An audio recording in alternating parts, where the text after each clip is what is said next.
It's always super interesting to me when a game that started out as a mod somehow ends up getting turned into a full release game in its own right, like a standalone game experience that's no longer a mod. This is something that happens every once in a while in the gaming industry, but it's not that common. But there's some really notable examples of this stuff happening, and I think it's pretty cool. There's some games on here that I'm sure you guys didn't even realize started off as a mod that ended up turning into like a full thing. But let's take a closer look. Ready, set, go. I think a really good example of a game that we could talk about here is Black Mesa. You see, back in the day, the original Half-Life game was on the Gold Source engine, but Half-Life 2 was revolutionary because it introduced the Source engine, and then later reverse ported the original Half-Life into the Source engine and called it Half-Life Source. Now, mind you, the Source engine is just a fork of the Gold Source engine technically, so it wasn't like the biggest, most impressive jump, but it was like a minor re-release that Valve did officially. But this was nothing close to like a remake or a remaster by like what today's standards are. This ended up leaving the community wanting much more. And at the time,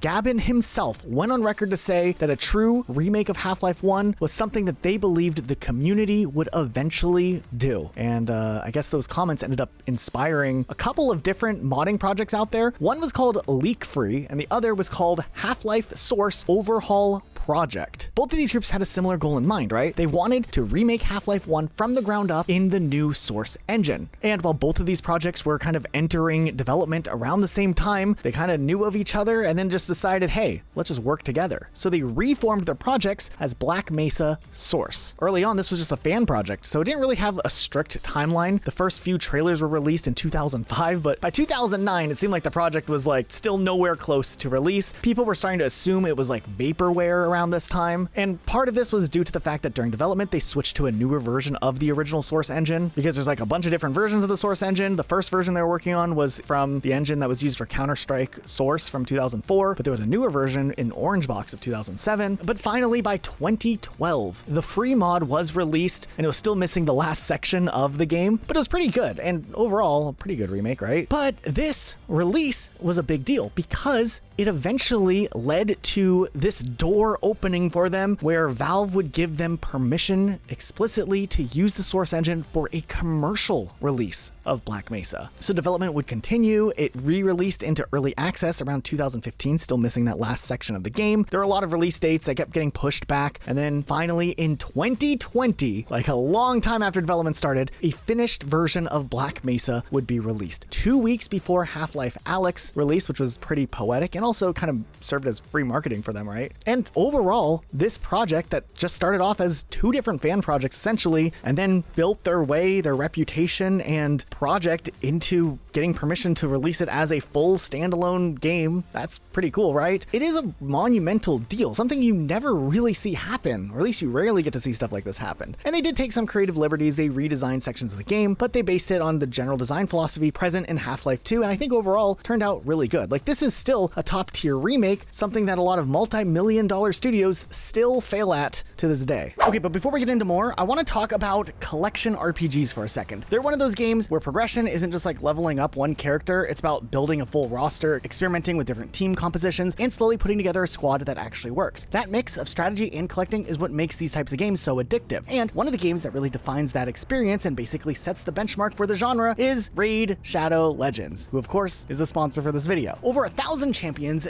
deep team building across factions and affinities, and a ton of content like campaigns, dungeons, PvP, clan bosses, and live events. Plus, it's fully cross-platform between PC and mobile, and graphics are on par with AAA games. What I personally like about Raid is that team building actually matters. You can't just throw your strongest characters together and win. You have to think about roles and synergies, and that's where the game really opens up. I've actually spent time testing different compositions because we've been sponsored by Raid in the past, and it's one of those games where you're constantly tweaking your team, which keeps it interesting long term, something we were surprised about when we did try out Raid originally. If you want to try it, now's the best time because you can scan this QR code on your screen or use our link in the description. You'll unlock exclusive rewards available only using our link. You instantly get a free legendary champion, Harvest Jack from the Undead Hordes faction, and once you hit level 15, you'll also unlock an epic champion, Ultimate Galek from the Orcs faction. And that's not it. You can also use one of these promo codes for another free legendary, BIGDAWG for Turvoid, GETALICE for Alice the Wanderer, KITTYCUT for Cheshire Cat, GOFAST for Razzlevarg, or Wrath for Grand Oak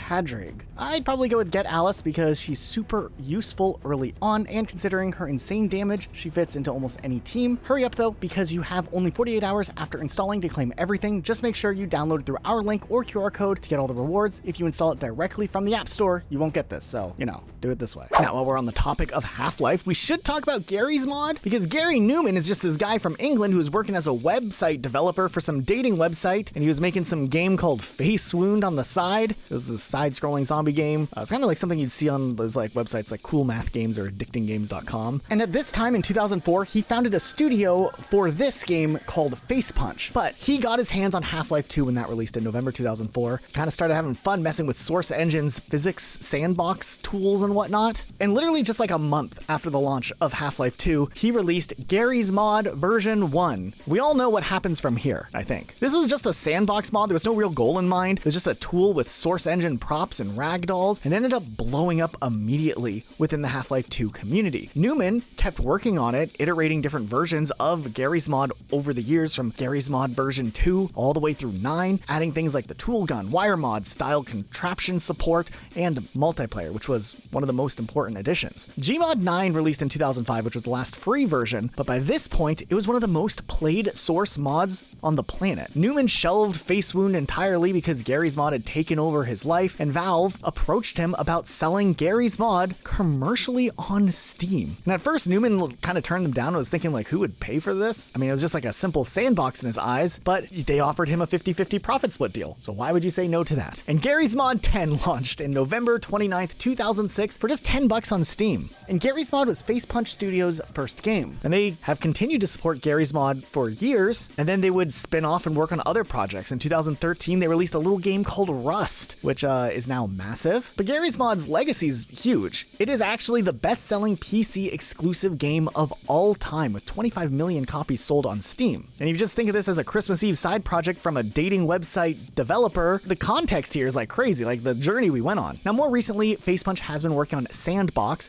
their own standalone project since around 2015, which is supposed to be a spiritual successor to Garry's Mod, but also maybe its own engine altogether, and it's its own thing, but it's still being built on Source 2. This is apparently launching in a few days. It's not really Garry's Mod, but a lot of the tools are born from that, and modders can now make full games in Sandbox. It's not an engine quite like Unreal and Unity, and it's not like Roblox where it's its own game platform. It's this weird middle ground, but they did sign a royalty-free license with Valve that lets developers export standalone commercial games out of Sandbox, which kind of comes full circle from where Newman started with Garry's Mod back in the day. And while we're on the topic of games that were made in Source 1, we might as well talk about Dota. Many people know that Dota started as a Warcraft 3 mod, but before Dota existed, there was a StarCraft custom map called Eon of Strife, which was created in the late 90s to early 2000s. What was most notable about it is that it was a 3-lane style map, which is something that every MOBA nowadays uses. And there were no heroes or anything, it was just players would play as a team against a computer. But you did have to push those 3 lanes, which is something that MOBAs do have. So when Warcraft 3 Reign of Chaos came out, this map design inspired a guy with the gamer tag Yule, short for Eulogy, to build the first Dota in the Warcraft 3 world editor in 2002. Now you had 2 factions of players battling each other, and most importantly, you had a roster of different heroes. And then the following year, when Warcraft 3 The Frozen Throne dropped, there was an update to the world editor, but Yule chose to not port his version of Dota to the next expansion. Instead, he open sourced the code, which then spawned a ton of Dota clones and variants. Look at this chart, this is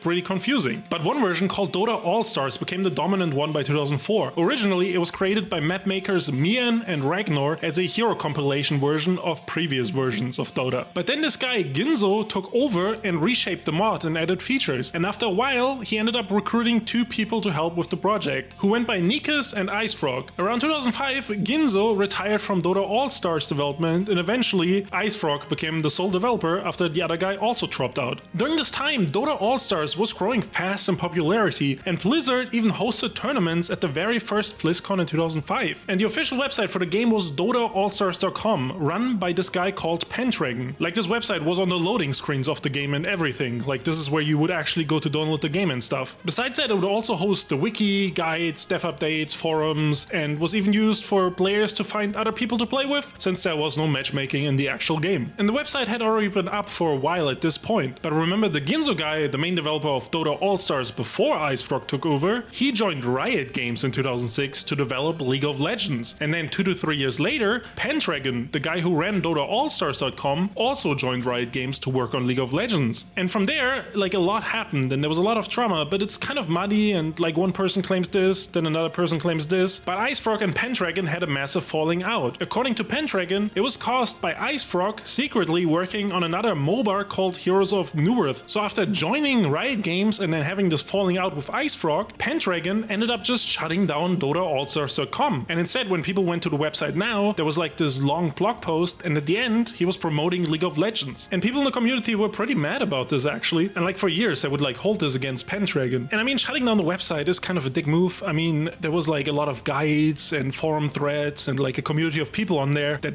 was just kind of lost now. Nonetheless, IceFrog put up his own website to replace it, but it wasn't long before he actually got hired by Valve after they themselves made a Source Engine prototype of Dota, which later would turn into Dota 2. So then Dota started development at Valve, and they filed for the trademark to the name since they were going to release a standalone game. And 3 days after Valve filed for the trademark, Riot Games filed its own trademark for the name, based on a shell company called Dota All-Stars LLC that Ginzo and Pendragon had originally founded. And people saw this as Riot Games, and specifically Pendragon, trying to stop Dota from happening at Valve, like taking out their competitor. And no, this almost 2 decades old drama doesn't stop there. So eventually Blizzard wanted in on that Dota hype too, so they started promoting a StarCraft 2 mod called Blizzard Dota. And this next part is alleged, but people believe that Pendragon approached Blizzard and offered them Dota All-Stars LLC so they could use it to claim the trademark away from Valve, which I guess would have made sense at the time because Dota originated from Warcraft and Warcraft is a Blizzard IP, so maybe he thought they had better claim to the trademark. But again, this is mostly just speculation and it's not quite clear what exactly happened, but the Dota All-Stars LLC did end up being acquired by Blizzard and they continued the claim to the trademark. But after about a year, it was announced that Valve and Blizzard had settled and Valve would have commercial rights to the name Dota, and Blizzard would just rename Blizzard Dota to Blizzard All-Stars, which then later would turn into Heroes of the Storm, which was a standalone MOBA released in 2015 that featured like a bunch of Blizzard characters, but then also later got abandoned when it didn't become as massive as League of Legends or Dota 2. But yeah, Dota 2 was successful despite these alleged attempts to take it out, but so was League of Legends. And this whole Pendragon, Riot Games, IceFrog drama is often seen as the reason so many Dota players hate League of Legends, especially in the early days. But I gotta say, it's not that black and white, and both of them seem to have just wanted different things for their careers and going forward, and then both of them moved on to other companies. So it really wasn't that big of a deal. Maybe they could have just handled it a little better between each other, I don't know, but it doesn't really matter all these years later. Okay, and then I wanted to talk about Sonic Mania, which I wasn't 100% sure if this should count, but I think you guys are going to understand where I'm coming from. We're going to be like, okay,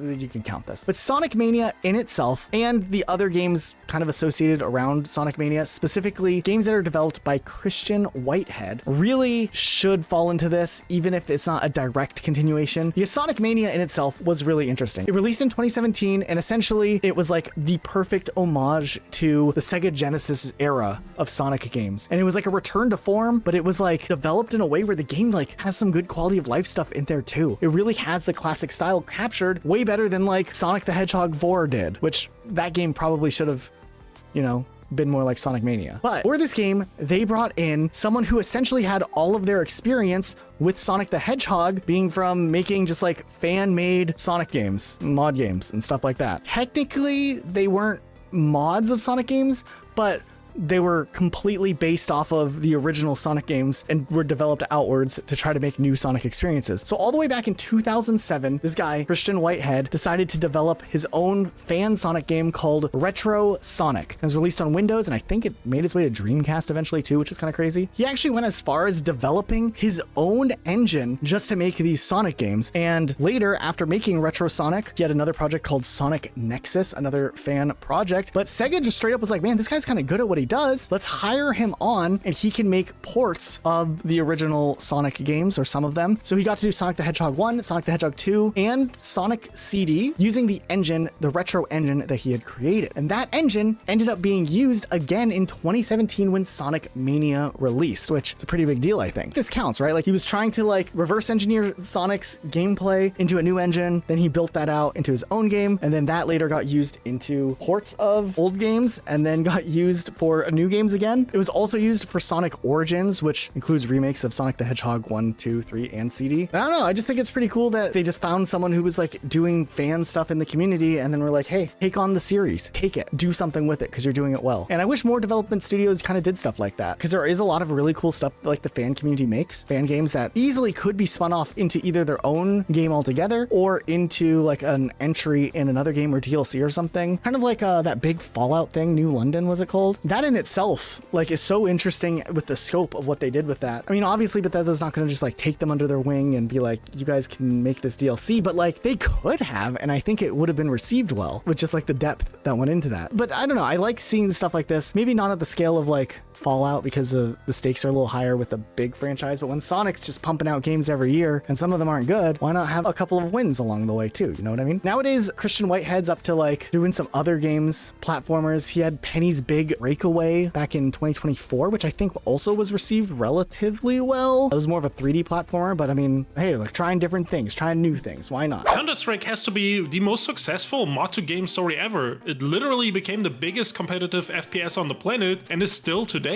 And it all started with this guy Min Lee, who went by the name Gooseman online. He was an immigrant living in Canada and studying computer science. He was already making mods in his free time for games like Quake 2. He created a mod called Action Quake 2 and eventually met this guy called Jess Cliff in a chat room who also was interested in modding and had been running a mod website. So they teamed up to make a tactical shooter mod for Half-Life 1 in the Gold Swords engine, which around that time had just come out and was blowing up in the modding scene. Gooseman was mostly inspired by the old Rainbow Six games and had this vision for a tactical shooter that had real-world weapons and counter-terrorists versus terrorists. The first beta of Counter-Strike dropped in June of 1999 and it was pretty rough around the edges. There was just like some basic maps and a handful of guns, not much going on. Nonetheless, with them adding more updates throughout beta 2, 3 and so on, the game would just keep getting more tractions. And beta 4 is, for example, where they introduced Bomb Defusal, which became the most iconic game mode for Counter-Strike, and it's also the version that included the first version of Dust and Nuke. And I think around the time they were on beta 5, Valve started taking notice since it became the most played Half-Life mod. So they just straight up hired both Gooseman and Cliff and bought the rights to Counter-Strike. Gooseman actually dropped out of working on a different game to start working at Valve. And during this time they would still reiterate on the Counter-Strike betas in 2000s, going all the way up to beta 7. But in November 2000, the retail version came out under the name Half-Life Counter-Strike. And this was the first full standalone version, like you didn't have to install Half-Life 1 anymore in order to play it. And they kept updating this retail version as well, going from version number 1.1 through 1.5. And then when Steam came out in 2003, they released update 1.6. And I think this is the point where they dropped the Half-Life name and it just became Counter-Strike. And Counter-Strike 1.6 is what most people associate with the OG CS experience. And it was massive at the time. I mean, this is a much beloved game. And Counter-Strike didn't stop there. After the Source engine came out, they released Counter-Strike Source in 2004, which actually wasn't as popular as 1.6 and a lot of people didn't switch over to Source for years. But I grew up on Counter-Strike Source, so you know, it's my favorite one. But then interestingly, when CSGO came out, still on the Source engine, obviously a much updated version, it was also a slow burn, and once again, players stayed on CS 1.6 and Counter-Strike Source. Like me and my Counter-Strike clan, we stayed on Counter-Strike Source for years after CSGO was out. And part of it was that, you know, at the beginning it did feel kind of rough and it wasn't as fun and as polished as the previous games. But around 2014, they had been updating the game for 2 years and they added new weapon skins and that whole case opening thing. And after that, Counter-Strike Global Offensive absolutely blew up. And then in 2018, it went free to play and a ton of new players were brought in. And then obviously CS2 launched just like a couple years ago, which was a forced Source 2 upgrade to CSGO. Like it completely overwrote CSGO and you couldn't play it for a long time. And it's probably because they didn't want to have a third repeat of what happened with the launches of Source and Global Offensive, where the player base didn't move on to the new version, which I guarantee you would have 100% happened. Like most people would have just stayed on Global Offensive. It was pretty controversial at the time, but it didn't really hurt Counter-Strike 2 all that much. I mean, at the end of the day, the core gameplay is still there and it's still pretty fun. So I think most people who did play Global Offensive just eventually made their peace with CS2 and continued playing that. Now, if you're wondering what happened to the original creators of Counter-Strike, Gooseman and Jess Cliff, well, firstly, Gooseman left Valve in 2006 after a cancelled Source Engine Counter-Strike 2.0 project. He said himself that he didn't know what he wanted from Counter-Strike 2 and he wasn't confident enough to lead a team, so instead he left Valve and started a solo project called Tactical Intervention, which is similar to Counter-Strike, but it never really got a massive player base and was kind of a failure. I think he does kind of regret leaving Valve because a lot of his co-workers from that time are set for life financially, and he's not. He's been kind of drifting around from project to project. He worked on Rust at Face Punch for a few years and then went to Pearl Abyss, but more recently he has been working on an early access game called Alpha Response, which is still in early access right now. And I mean, I might go check it out. I don't know. I kind of want to see what it's about. And as far as the other guy goes, Jess Cliff, I don't even know if I want to go too deep in his story. Basically, he stayed at Valve. He got arrested in 2018 for meeting up with someone who was not of age. He said he got catfished and didn't know. Valve suspended him. He took a plea deal where he kept his innocence and spent like 2 months in a minimum security prison. And after that, he never worked on a video game again. Which, yeah, I don't know. Like, ugh. Nonetheless, Counter-Strike 27 years later is still the top played game on Steam every single day, and it'll probably stay there. Luke, have you ever heard of a little game called Roblox?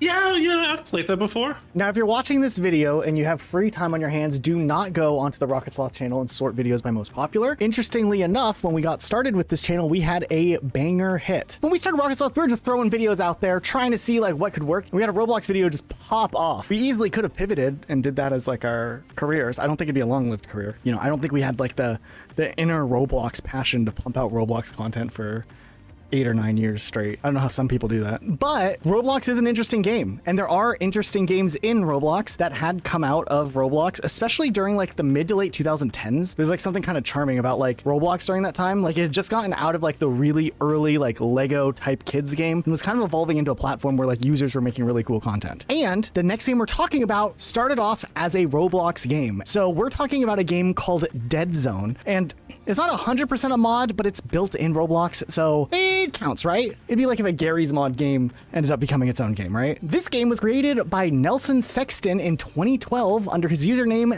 DeadZoneZack, which was originally inspired by Payday of all games, which how did we get here? But then later it was restyled into a DayZ type game. It ended up popping off on Roblox. It had 5 million plays by January of 2013, which mind you, back then was like crazy big numbers for Roblox. At some point, Zack ended up getting his Roblox account hacked, and during that time, they stole the files to his game, and those got published online. So at that point, anybody could just download those files that Zack had made and like put their own clone of his game on Roblox and potentially even make money off of it. So this ended up pissing off Zack so much because Roblox didn't really do anything about it. They didn't have any protections in place for users, for people just cloning games and stuff. So he quit Roblox altogether, shut down the original version of Dead Zone, and was like, that's it. He was even working on Dead Zone 2 at the time in Roblox and ended up just scrapping that. But knowing that Dead Zone was so successful, he didn't give up on the concept. He started working on a standalone game in Unity inspired by Dead Zone, which he called Unturned. And that is the game we're talking about. And you've probably heard of this game because it was really big. It was all over the place for a while. It's this like low poly, blocky art style DayZ survival type game. It obviously draws inspiration from games like Roblox, games like Minecraft and whatnot, and it was free to play. And at some point, at one point along the way, it was the third most owned game on Steam, and it peaked at over 100,000 players, which is pretty big for Steam numbers. Now, to put this in perspective, this guy who developed the game was like 15 or 16 at the time. This was just a hobby. And to this day, all these years later, the game's still going strong. It's getting pretty regular updates. It had a big update earlier this month. It has an official publisher under 505 Games, and there's console versions for it out as well on PlayStation, Xbox, and Switch. Now, at one point, Sexton had plans to work on a full-on sequel to this game called Unturned 2. Pretty clever name, I think. And that was going to be built in the Unreal Engine, but after a while, he decided to cancel that and just go back to supporting the first version of the game. And while the game doesn't have like crazy numbers, I am really impressed with the fact that it still has 10K daily players. And that's really good for a game that is this old. I feel like there's bigger games that come out that wish they could get 10K players a day. Halo. For $1 billion spent on nothing. Why is it so hot in my office today? What the hell? Summer, dude. Dude, it's not summer. It's April. Get your flip-flops out. All right, transition. Team Fortress started out in 1996 as a Quake mod made by these three Australian friends. The original Team Fortress mod basically invented hero shooters. Like you pick a class, you have a role, and then you play the objective. It became the most played Quake mod pretty quickly. So then Valve took notice and they reached out to those three guys and they were like, hey, you guys want to remake your game in the Half-Life 1 engine and get paid for it? And they were like, yeah. And then two of them moved to Seattle to work full-time at Valve actually. And they ended up porting their Quake mod to the Gold Source engine, which, you know, is the Half-Life 1 engine. And then Team Fortress Classic was released in 1999 for free to promote that engine and, you know, development in that engine. And they actually would also work on Half-Life 1's multiplayer before that as well. But their main focus was Team Fortress Classic. And Team Fortress Classic itself would actually get a couple updates. Like after the release in 1999, they released a newer version in 2000 that added some new maps and game modes and upgraded player models and stuff like that. And then in 2003, they released a standalone version and added another map. And then years later, it would actually release on Steam as well as like a full standalone. Because I mean, you know, this was all before Steam was out. And these people, they stayed on and they worked on the sequel, which, you know, ended up being Team Fortress 2, which did take 8 years to make and was in development hell for a while.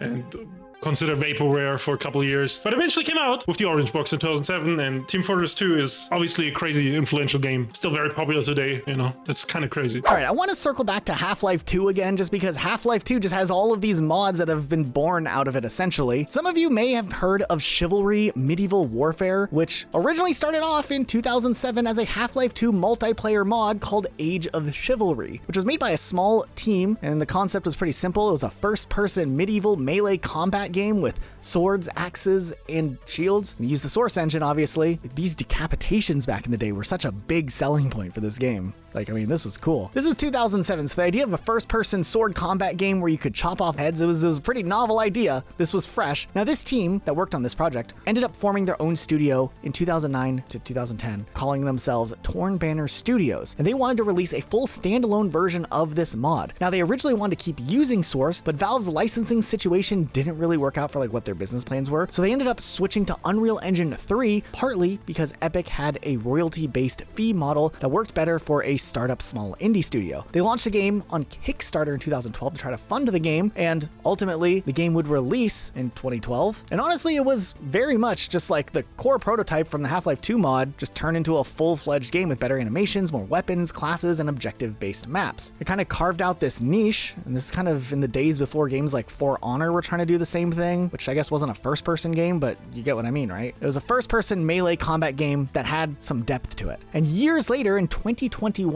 Chivalry 2 would finally release as a follow-up game, and it was a success that got supported for quite a while before the studio decided to move on to other projects. It's not too bad for something that started off as a small Half-Life 2 mod, mostly known for the ability to decapitate people. Back in the day, on PC, there was this niche hardcore World War II multiplayer game called Red Orchestra, and I remember playing it back in the day. It was kind of interesting. I don't know. I don't remember too much about it. This is like 15 years ago. But it started out as a total conversion mod called Red Orchestra Combined Arms for Unreal Tournament 2003, and then moved on to Unreal Tournament 2004 when that released. It was way more realistic than other World War II shooters at the time. No crosshairs, iron sights only, longer time to kill. It was like a milsim. And this was made by a small team of modders: Bill Monk, Alan Wilson, Ignar Spit, and John Gibson. And remember that John Gibson guy specifically for later though, because they'll come back up. I remember. In 2005, Epic Games and Nvidia ran a competition called the Make Something Unreal contest. Basically a multi-phase modding competition for the Unreal Engine with a grand prize of a license to the Unreal Engine 3, like a commercial license, which was valued at like $350,000 at the time. So this mod actually ended up winning the whole thing, and from there they formed a studio called Tripwire Interactive, and they worked on a standalone version of Red Orchestra, which now was called Ostfront 41 to 45, since it was the Eastern Front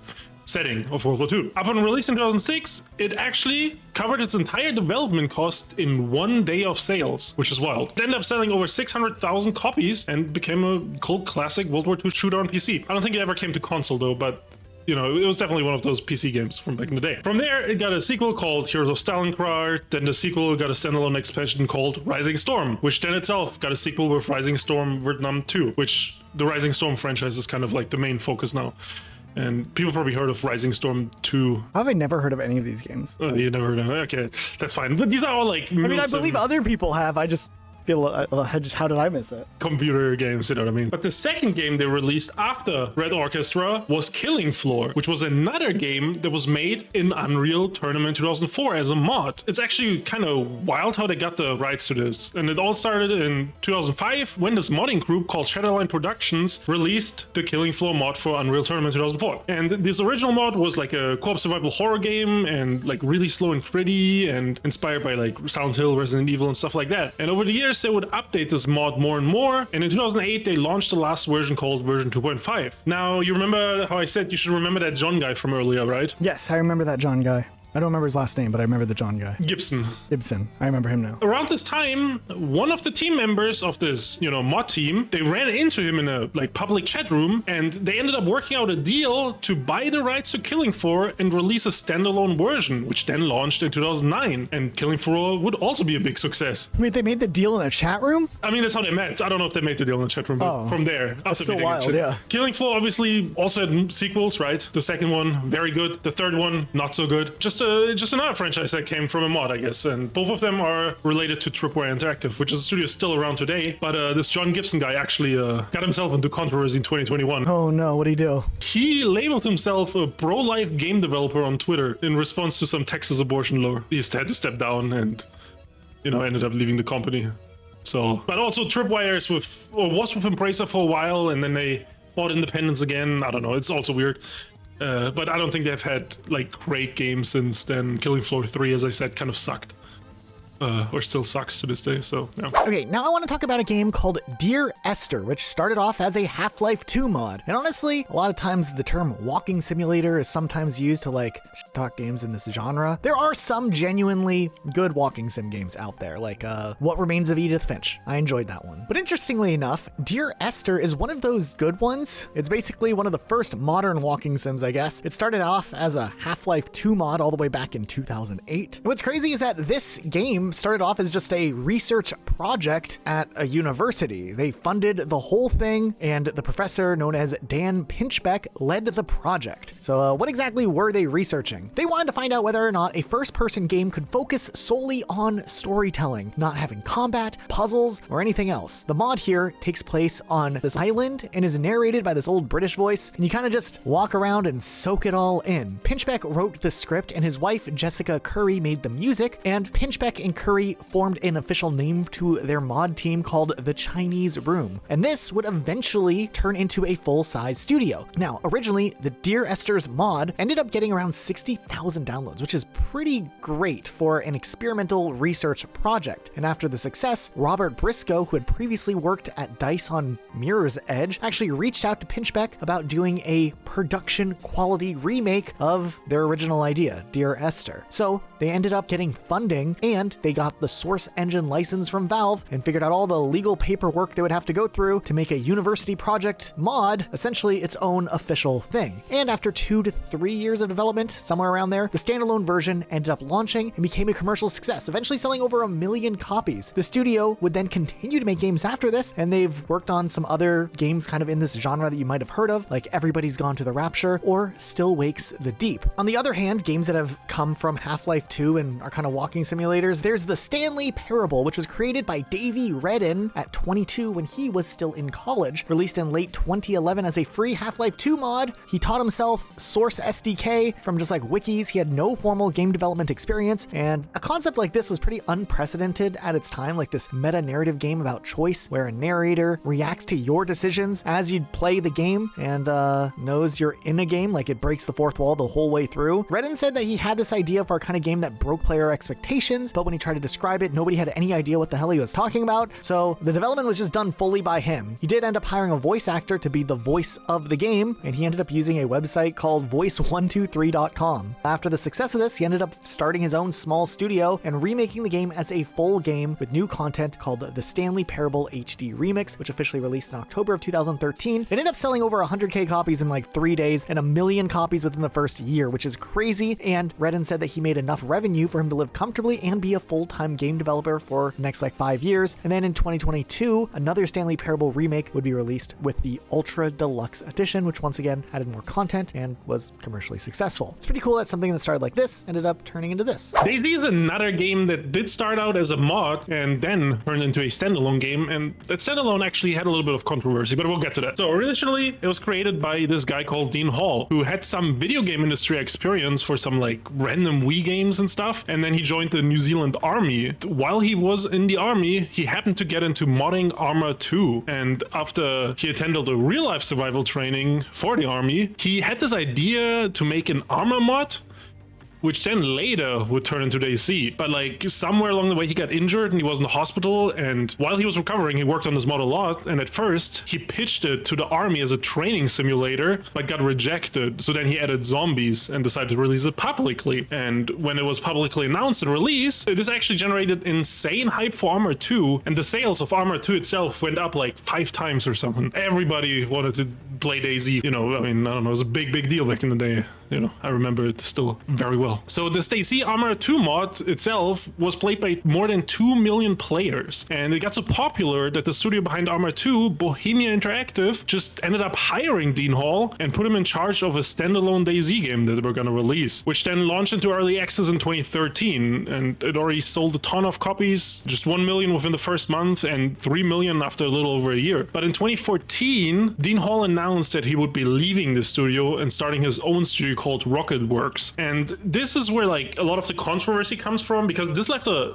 taste in a bad taste in a lot of people's mouth, because the perception was that Hall took all the money for this standalone and then, you know, dropped the project. The game was still in early access and there was no release date in sight, so a lot of people at the time were upset because they felt like he was abandoning the project in their eyes. But in actuality, it's not just that simple. I think he really didn't want to get stuck working on DayZ for years and years. He seems like a dude that does want to work on new things and run his own studio and not get burned out on one game, so I think there were like more personal reasons for leaving. So on that level, I kind of understand it. But the game was in early access for a long time, and it wasn't until 2018 that the 1.0 version finally released. That's 5 years of early access. You know, that was a long stretch, and like a lot of people hate on DayZ, but I think now looking back, you know, like what's been like 4 years, 2018. It's been 8 years since DayZ actually came out. It's a good game now. You can play it, have fun, and it has like a decent player base. It also came to console. And while the base game is finished, there's still some controversy every now and then. Like in 2024, they released a DLC map for almost $30, which then caused backlash from fans. And then the Bohemian CEO got into it on Twitter, and it was just kind of a bad look. But I'm saying overall, the base game is decent and something worth experiencing at some point at least. And on the flip side though, the studio that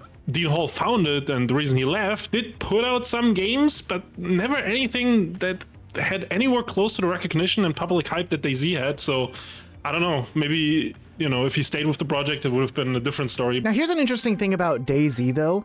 Way back in the day when DayZ was like really popping off, I think a lot of DayZ's success came from the fact that The Walking Dead was so stupidly, insanely popular. Like 12 through like 2015, 2016, right? It was like a new golden age for zombies in media. And The Walking Dead was definitely at the center of it. Rightfully so, because The Walking Dead during that time was kind of a banger show before it got dumb. It was season 3, right? In 2012, I think. Yeah, season 3, 4. Yeah, that was still good. Then I think it starts to go up for debate after that. Whenever Clan died is when the show died. I kind of stopped right before that, but then I came back when that happened. Also, spoiler, Luke, for anyone who hasn't watched the show in like 9 years. Bro, I gotta be honest, I tried rewatching Walking Dead, and I think I only made it through 4 seasons because before I was like, oh, this is not that good of a rewatch. What?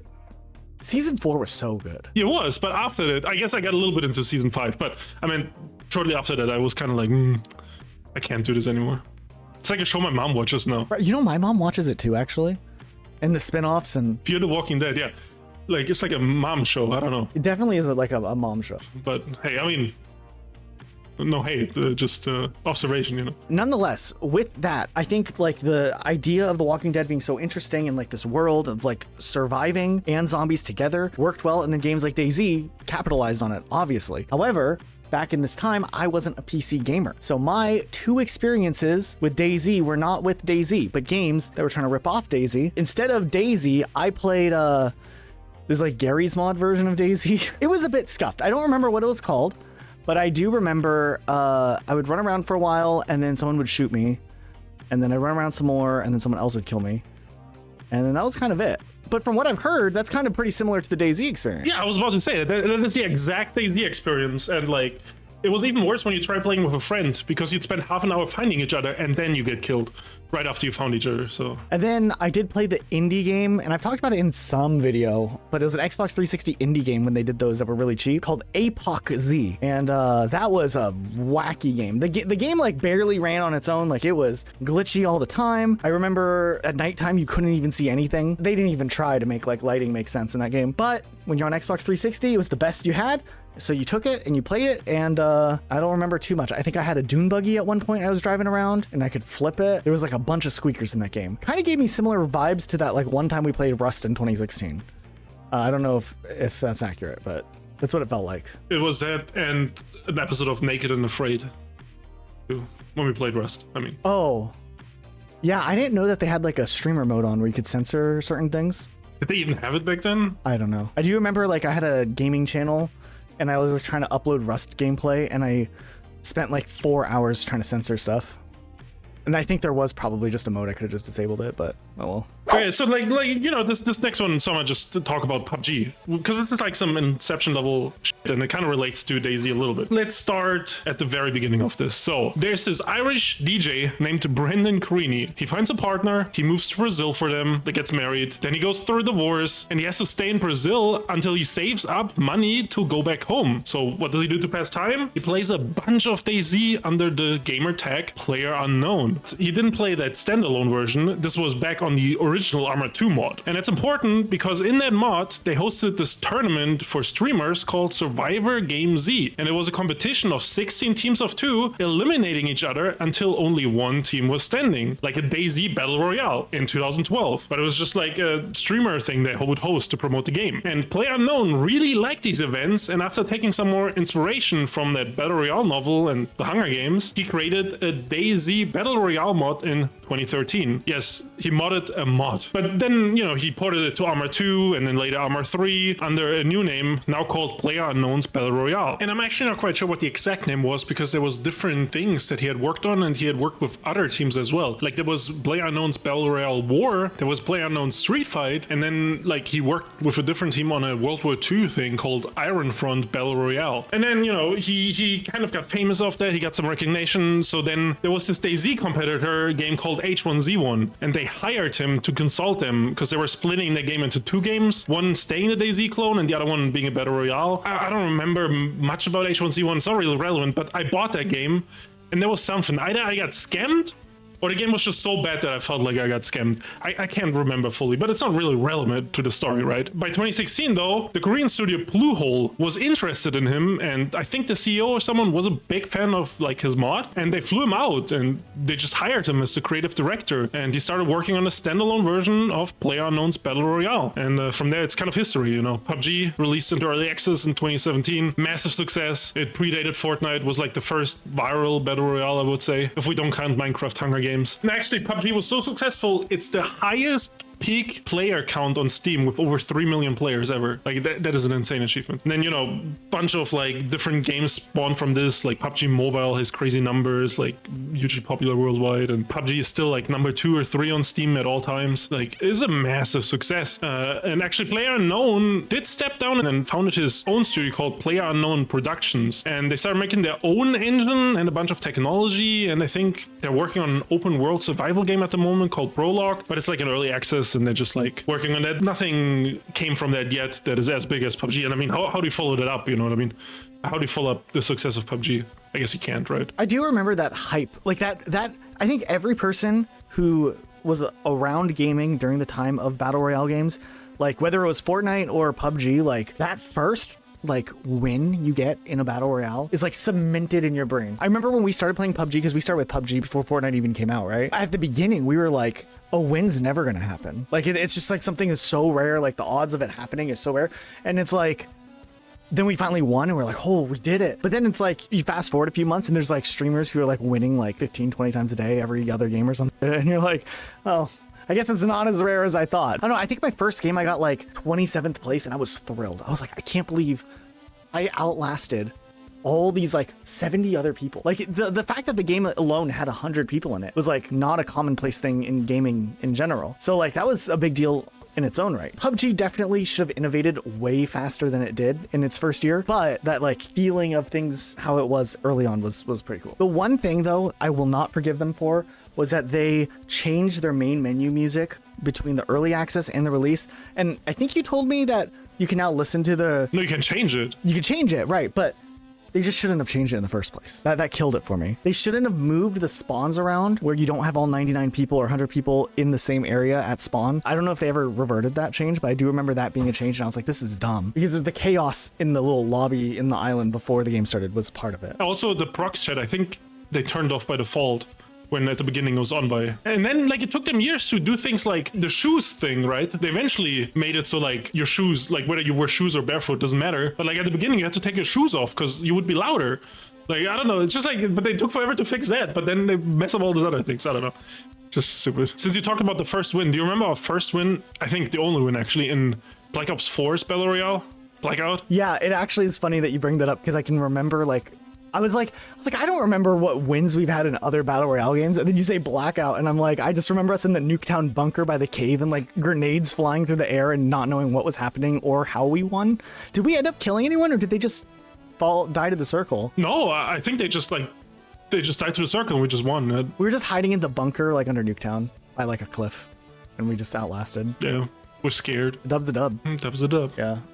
Man, we were cool. There are two more notable games that came from the Gold Source engine. The first one was Insurgency, which started in 2002 as a Half-Life 1 mod called Modern Warfare, and then was moved to the Source engine in 2003, and eventually renamed Insurgency Modern Infantry Combat. And it wasn't until 2008 when that released, but it was successful, and they started working on a sequel in the Source engine called Insurgency 2. They tried crowdfunding this through Kickstarter, but that campaign failed. It didn't raise nearly enough money, and then they ended up just renaming it to Insurgency and releasing it into early access, and it did well there. And then that got a sequel called Insurgency Sandstorm, and that's the one we actually played. Right, with Cheeseburger. Did we play with Cheeseburger? I thought we played without him, but I think I played with Cheeseburger at least once. I think I remember him yelling at someone. And then there's another one, and this one actually is one of my favorite horror games when I was a teenager. I remember playing this game quite a bit actually, and it's called Cry of Fear. And partly the reason I played it is because it was free on Steam, which back then it was kind of nice. And partly because in a weird way it felt like an alternate timeline Source engine version of Silent Hill and Resident Evil. If all of those were set in Sweden and it was all depressing, I don't know. That's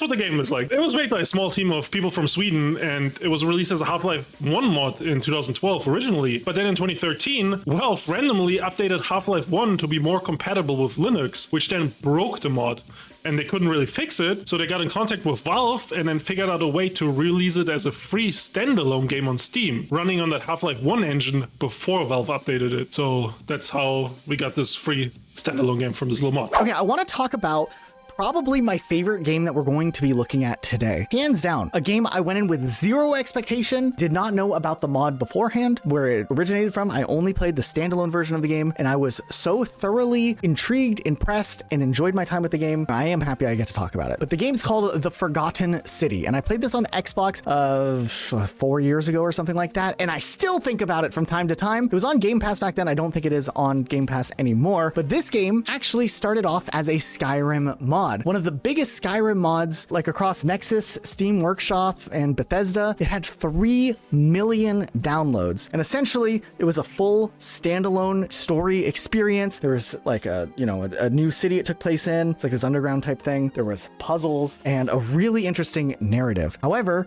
with the popularity of this game mod, the guy who made the mod was like, yo, I'm gonna make my own game studio. And I think he mostly did it solo, but he straight up developed a standalone version of the game that ditched Skyrim altogether, and they moved things to ancient Rome. He built the game in Unreal Engine 4 and then doubled the script altogether, added more endings, and really fleshed things out to be its own experience. And honestly, It's really, really cool. Without going into spoilers, because it is a story-heavy game. And I think that a lot of people who are watching this video probably haven't played The Forgotten City, and I think this could be a good opportunity if you're looking for a good story game to play. Check something out, especially if you're interested in like ancient Rome stuff, but even if not. If you like time travel, you might like this. Sometimes it goes on sale on Steam for like $6 at the time of recording it. That's what it is right now. I'm kind of glazing this game, but like, it's a good game. So the premise is essentially this: you're some normal dude from like modern times. You just like show up in ancient Rome and you're like, what's going on here? And there's like these gold statues of dead people all over the place. As it turns out, there's this golden rule in the city. If anybody in the city commits a sin, the city is doomed. And essentially everybody will be turned to like these golden statues. And you can see the statues of other civilizations that had lived there before. During this day, inevitably somebody will commit a sin. And it's up to you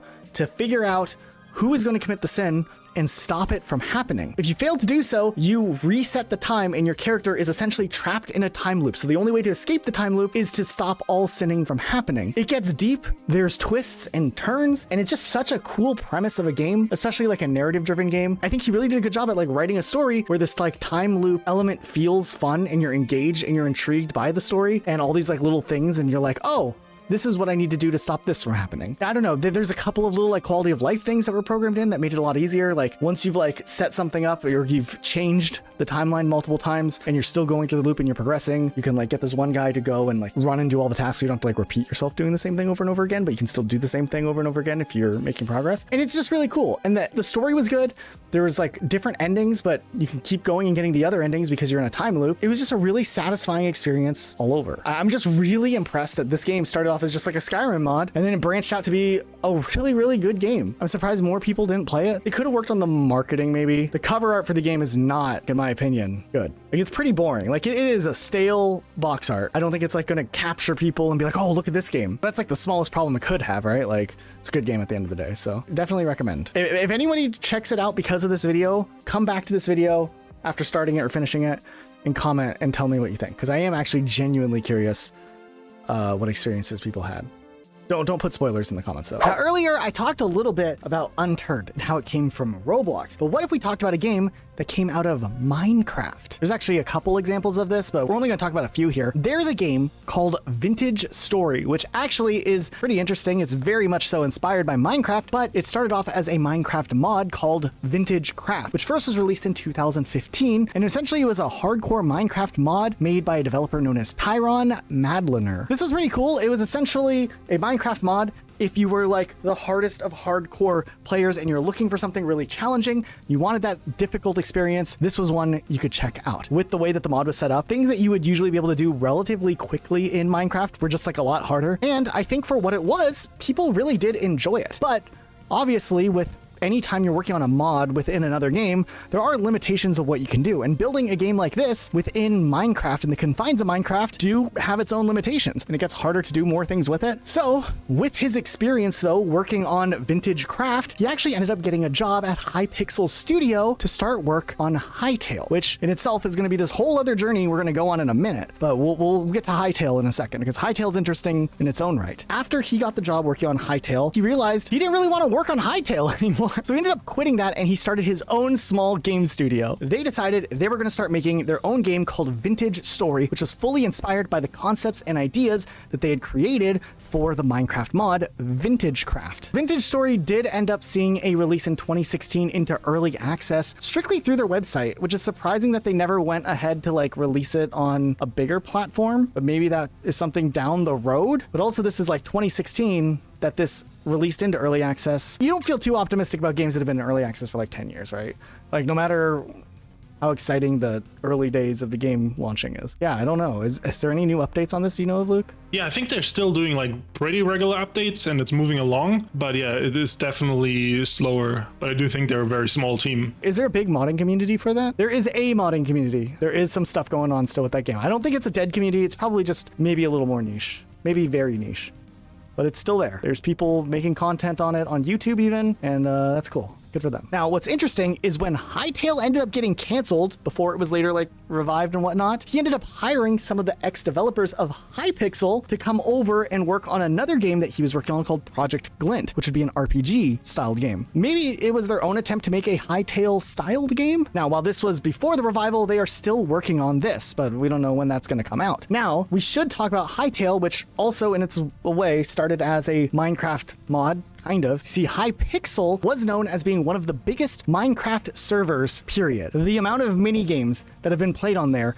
is probably unheard of. I just remember at Minecraft's like multiple peaks it's had over the years, I feel like this server in particular was still always on top of it. Like, I didn't play too much PC Minecraft, but the few months I did here and there, and I played like the online aspects and looked at servers, Hypixel just had it going on. Like, if you wanted to play something, you went on Hypixel. That's just given, right? With that being so successful, they were like kind of racking in some money, but then Minecraft was like changing up policies on how like revenue could be earned. And at the same time, Hypixel was like, hey, we're talented. Why don't like we make our own game? They decided to like bootstrap their own video game project altogether. So in 2015, they decided to start constructing their own custom game engine based on concepts that they thought would work based off of all of their experiences on the Hypixel server. They made the official announcement to Hytale in 2018, and this video blew up. Like, it went viral. There was so much excitement because Hypixel had a good reputation in the Minecraft community, and the trailer still to this day looks really, really good. After that, the studio ended up getting acquired by Riot Games in 2021 and then fell into one of the biggest development hells we've ever seen in gaming.